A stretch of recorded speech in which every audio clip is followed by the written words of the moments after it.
A Captcha workflow is absolutely not production ready if your team cannot see usage, cost, errors, response time, and balance risk before something breaks. Welcome to this explainer. Today we're going to take a simple API integration and transform it into a tightly controlled operational workflow by building a completely comprehensive CaptchaAI usage dashboard. Let's dive right in. Here's a quick look at our agenda for today. We'll start with the hidden operational dependency, move into building an operations control system, and then walk through a practical 9-step monitoring checklist. After that, we'll hit the common mistakes to avoid and wrap up with some production FAQs and final takeaways. All right, Section 1, the hidden operational dependency, when simple integrations fail. So picture this. A technical team adds CAPTCHA solving to an automation workflow. And, at first, everything looks totally fine. Tasks are submitted, results come back, and the larger workflow just keeps on ticking. Because of this early success, the team gets tunnel vision. They focus entirely on one overly simplistic question: is the solver working? And when the answer is yes, they basically assume their job is done. But, as you probably guessed, the workflow grows, right? More tasks run every single day. Different CAPTCHA types start popping up. Some solves suddenly take way longer than expected. Out of nowhere, errors start showing up in the logs, and monthly spend shoots up, but nobody actually knows which specific workflow is responsible for the spike. Then, one day, a massive, critical process just completely fails. Why? Simply because the account balance dipped lower than expected. And that is exactly when the real problem becomes crystal clear. CAPTCHA solving is no longer just some simple integration you can set and forget. It has evolved into a critical operational dependency. And listen, operational dependencies need strict, proactive monitoring. Which brings us to Section 2, an operations control system beyond technical reports. A CaptchaAI usage dashboard isn't just some passive technical report you glance at once a month. It's an active operations control system. It's what helps you track volume, success rates, response times, spending, error patterns, and method breakdowns. Without that level of visibility, you are literally flying blind. You just won't notice those sneaky cost spikes, the sudden slowdowns, or those critical balance risks until your workflows inevitably fail. So how do we actually build this? Let's get into Section 3, the practical monitoring checklist. 9 steps to control. Okay, step 1, define your operational purpose. You have to ask yourself, what is this dashboard actually supposed to help the team control? Is it cost, reliability, maybe capacity planning or incident detection, or is it for client reporting? The dashboard absolutely must match the specific operational decisions it needs to support. Otherwise, it's just noise. Step 2, instrument every single solve attempt. Seriously, do not only log these successful solves. Successes, errors, and timeouts all need to be recorded. A dashboard that only shows your successes gives you a totally distorted view of reality. The truth is, the most actionable production insight you're going to get comes straight from those failed attempts, the timeout patterns, and the repeated error codes. Step 3, track method-level performance. Breaking down your usage by CAPTCHA method is absolutely essential. Different methods have completely different solve volumes, varying success rates, different costs, and vastly different response times.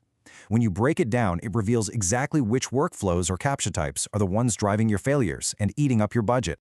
Step 4, monitor your response time. Because here's the thing, a workflow can technically succeed while quietly becoming dangerously slow. You need to track your average response time, the slow solves, and your timeout rate. Longer solve times can completely bottleneck your queues, delay your scheduled jobs, ruin user-facing flows, and ultimately cause you to miss tight operational deadlines. Moving to Step 5, build error distribution reports. Do not let your errors just disappear into the void of your logs. Categorize them by type. Repeated errors are a massive red flag. They often point to bad parameters, expired site keys, or broken integrations that need fixing right now. And Step 6, track your balance and spending rate. Monitoring balance history prevents those embarrassing outages, while tracking spending trends helps you catch a runaway job or a broken retry loop long before it blows through your entire budget. Step 7, set reporting and retention rules.